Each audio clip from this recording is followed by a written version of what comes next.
Hello your I am आज़ाद सागर जान। जियां the parts of speech 8 लफ्ज़ आहिनि: noun, pronoun, verb, adjective, adverb, preposition, conjunction and interjection. Noun part 4 में, pronoun part 5 में, verb part 6 में ऐं एडजेक्टिव पार्ट 7 में सिखी आया आहियूं। ठीक आहे।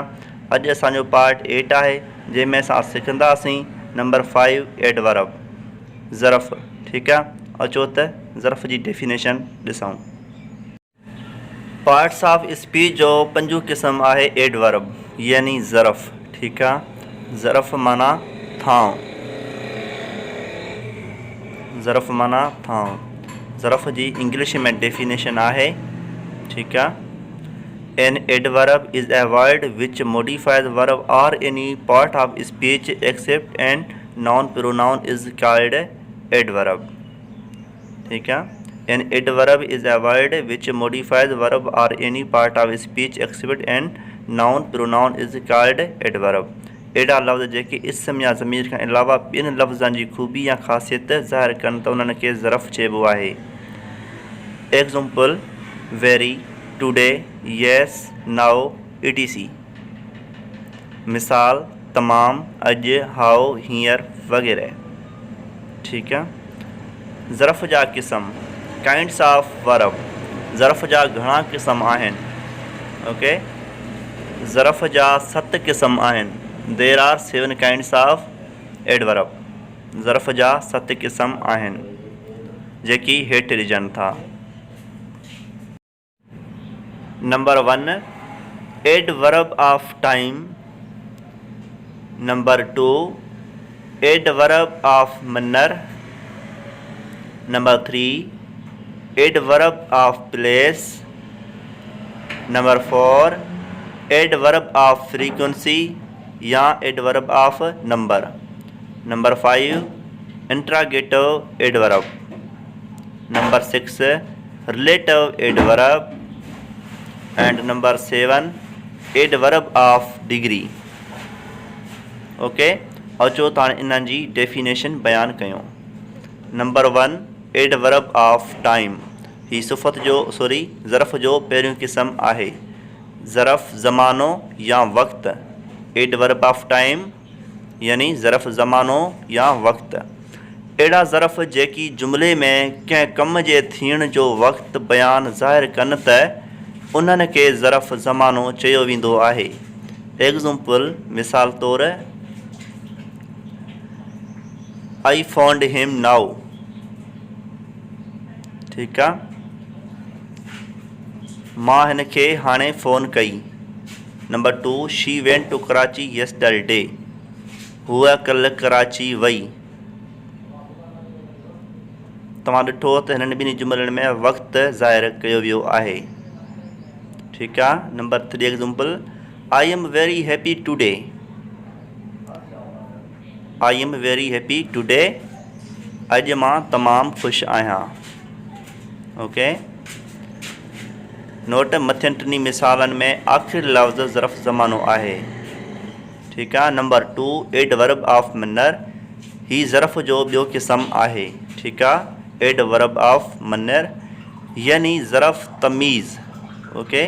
हिन जी वसियत थींदी: अहिड़ा ज़रफ़ जेकी जुमिले में कंहिं माण्हूअ या शइ जे क़दुरु, तरीक़े, नमूने, रीत या क़दुरु अंदाज़ खे बयानु कनि तिन खे ज़रफ़ तमीज़ चइबो आहे। ठीक आहे। एग्ज़ाम्पल: मिसाल, he told all the story clearly. Number 2 we left each other happily. Number 3 she did the work bit lazily. Note: मथियनि टिनी जुमिलनि में आख़िरी लफ़्ज़ ज़रफ़ तमीज़ जा आहिनि। Number 3 adverb of place. ही ज़रफ़ जो टियों क़िस्म आहे। ठीक आहे। एडवर्ब ऑफ प्लेस यानी ज़रफ़ मकान या जॻह। अहिड़ा ज़रफ़ जेकी जुमिले में कंहिं जॻह खे ज़ाहिर कंदा आहिनि उन्हनि खे ज़रफ़ मकान चइबो आहे। ठीक आहे। एग्ज़ाम्पल: मिसाल, he comes here. They were inside the room. Everywhere you will find good. Bracket comma वारा लफ़्ज़ जेके आहिनि ज़रफ़ मकान जा आहिनि। नंबर 4 एडवर्ब ऑफ फ्रीक्वेंसी और नंबर। एडवर्ब ऑफ फ्रीक्वेंसी या एडवर्ब ऑफ नंबर यानी ज़रफ़ तइदाद या अदद। ही ज़रफ़ जो चौथों क़िस्म आहे। अहिड़ा लफ़्ज़ जेकी जुमिले में कंहिं शइ जी ॻिणप ॿुधाईंदा आहिनि तिन खे ज़रफ़ तइदाद चइबो आहे। ठीकु आहे। I have never visited the Larkana. She brushes her teeth twice day. He seldom comes on him duty. Number 5 interrogative adverb. Okay, ही ज़रफ़ जो पंजो क़िस्म आहे ज़रफ़ इस्तफ़ाम। इस्तफ़ाम यानी सुवाल करणु, सुवाली। अहिड़ा लफ़्ज़ जेकी जुमिले में सुवाल पुछण जे कमु अचनि तिन खे ज़रफ़ इस्तफ़ाम चइबो आहे। ठीकु आहे। एग्ज़ाम्पल मिसाल। Number 1 how long have you been in Sukkur city. How do you do. Where do they start their work. Number 4 where does she hate you। Number 5 where do you like here। Okay, शुरुआती जेके लफ़्ज़ तव्हां ॾिठा आहिनि इहे ज़रफ़ इस्तफ़ाम जा आहिनि। ठीकु आहे, जेकी सुवाल करण में इस्तेमालु कया विया आहिनि। हिकु मज़े जी ॻाल्हि त ज़रफ़ इस्तफ़ाम खे असुल में हिन नालनि सां बि सॾियो वेंदो हो। हाउ खे एडवर्ब ऑफ मुनेर ऐं नंबर 2 वेयर खे एडवर्ब ऑफ प्लेस ऐं नंबर 3 खे वेन खे एडवर्ब ऑफ टाइम ऐं वे खे एडवर्ब ऑफ रीज़न सॾियो वेंदो हो। ठीकु आहे। Number 6 relative adverb. ही ज़रफ़ जो 6 क़िस्म आहे ज़रफ़ मौसूल। Relative adverb ज़रफ़ मौसूल। अहिड़ा लफ़्ज़ जेकी हिकु जुमिले खे ॿिए जुमिले सां मिलाइनि तिन खे ज़रफ़ मौसूल चइबो आहे। एग्ज़ाम्पल में ई इस्तेमालु थींदा आहिनि where, way, when, where is. ठीकु आहे। इहे ज़रफ़ मौसूल जा लफ़्ज़ आहिनि। मिसाल I know the place where you sit daily. मां उहा जॻह ॼाणा थो जिते तूं रोज़ु वेंदो आहीं। She makes me happy when I became angry. हूअ मूंखे ख़ुशि करे थी जॾहिं मां नाराज़ थियां थो। Number 7 adverb of degree. ही ज़रफ़ जो 7 क़िस्म आहे या आख़िरी क़िस्म आहे ज़रफ़ मिक़दार। एडवर्ब ऑफ डिग्री ज़रफ़ मिक़दार। ओके, हिन जी वसिफ़ आहे अहिड़ा ज़रफ़ जेकी जुमिले में कंहिं मुसिफ़त या फ़ाइल जे मिक़दार, अंदाज़, हद या दर्जे खे ज़ाहिर कनि उन्हनि खे ज़रफ़ मिक़दार चइबो आहे। अचो त हिननि जा कुझु मिसाल ॾिसूं।